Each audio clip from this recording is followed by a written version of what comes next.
888 pounds of grain, 200 gallons of water, 1,600 grams, 18 barrels. Boil in there for an hour and a half. It's about 5 minutes per barrel.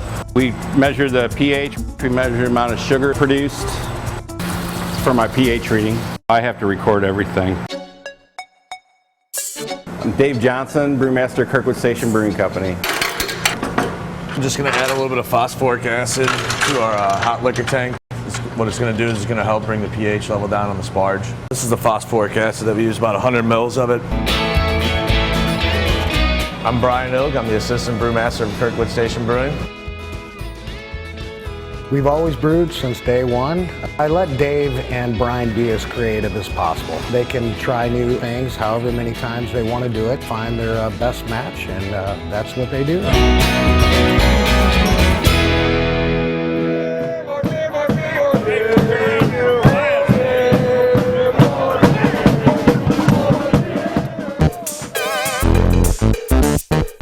We were just very excited that they approached us and said, hey, we really like your beer. Would you consider making us a beer? And I thought, are you kidding me? This is going to be great. First met with St. Louis Football Club. We decided we wanted to make it something that's very craft worthy for the summertime, very drinkable, something you can enjoy more than one of. We made 2 different recipes and put it to a vote. The one we're brewing today is the final winner. Very easily drinkable. We didn't want to go too heavy or too light. We just wanted something that was very refreshing, that you could enjoy on a hot day or even a fall day. Very simple grain bill with a nice, beautiful hop that we use the Citra hops that it's dry hopped with. So it's something you can have in the sun and you can, enjoy it and still get flavor beer.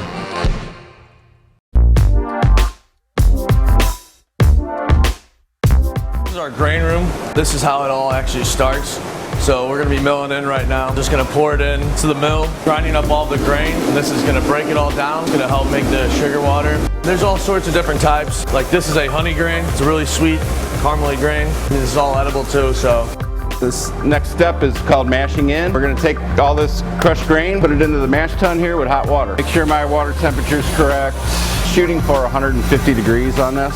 At a certain temperature range, malted barley will go through a conversion which converts the starches into sugar, and then we're going to treat the water and start with the next batch.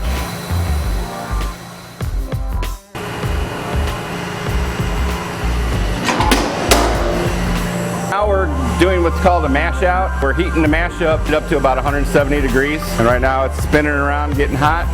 And I'm getting the water tun over here ready to accept the mash. Where we separate the grain from the water, we're going to recirculate what's now called wort, which is unfermented beer. And what that's going to do is going to clear it up. It's going to make it nice and clear because the grain acts like a filter. So if this is 175 degree water, when my mash it reaches my temperature, I'm going to pump it over into here. We're going to separate that from the grain. It's going full blast. This is the sweet liquid that turns into beer. It's going to come out of the lauter tun, into the pump, and then out to the kettle. And after it's done boiling, it will get chilled. So it'll go from boiling down to 65 degrees as it's getting pumped. We're going to pull a sample of the finished beer out of here. Check the clarity, carbonation. It smells great. Tastes wonderful. We're just going to take it out of this tank, move it over into the bright tank there so we know exactly how much we have, and we're going to can it up. They're coming off the pallet, going through the twist rinser, and it gets laser coated on the bottom, flushed with CO2, gets filled, the lid drops on it, we weigh them, put the carriers on them, and ship them out. There's one of the first cans off the line right here. It was a little bit low, so I had to do something with it. Can't let it go to waste.